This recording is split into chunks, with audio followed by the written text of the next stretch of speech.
In this video, I'm going to introduce you to the compass, which is part of the Tactile Geometry Kit. And I would urge you, if you haven't watched the videos on the use of the ruler and the roulette, I would urge you to use to look at those videos first, so to familiarize yourself with the concepts of using the ruler and the roulette. So, because the compass uses a roulette type spur wheel at one end of it.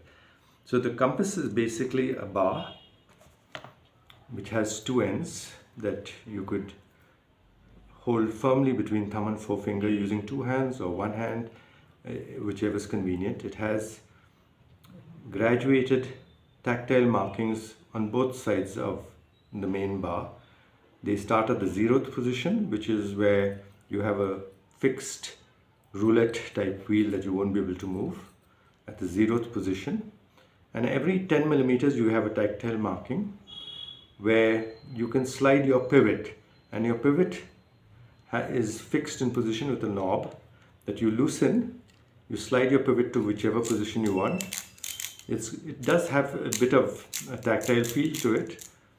So you suppose you want to set it at the 40 millimeter position. You take 0, 10, 20, 30, 40. You feel your 40th position, and you can slide your pivot. The pivot has a tactile feature that lines up with the tactile marking on the frame, and then you can tighten. The tactile feature is a tiny little feature on the slider, and that aligns with the tactile marking ridge on the frame. So when you choose the measurement you want, in this case it's 10, 20, 30, 40 millimeters, you can tighten your knob and your pivot is set in position. Now the pivot has a protective nut at one end which you have to open, and this protects you from hurting yourself with the sharp point. So keep the protective cap.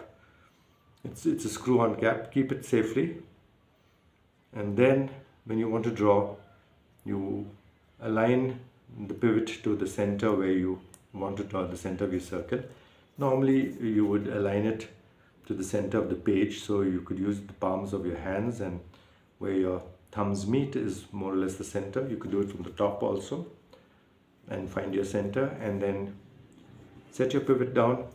Now you can hold the two ends with your thumbs and forefinger and learn how to apply enough pressure to the roulette end of the compass, and you can go backwards and forwards whichever way is convenient for you. You could also use a single hand and just turn the compass around and draw your circle. So you've got a circle, and it draws a very efficient, it does the circle pretty neatly, and you can feel the circle pretty neatly. It takes a little bit of getting used to, so that your pivot doesn't come off and you don't accidentally try to pivot on the roulette end of the tool.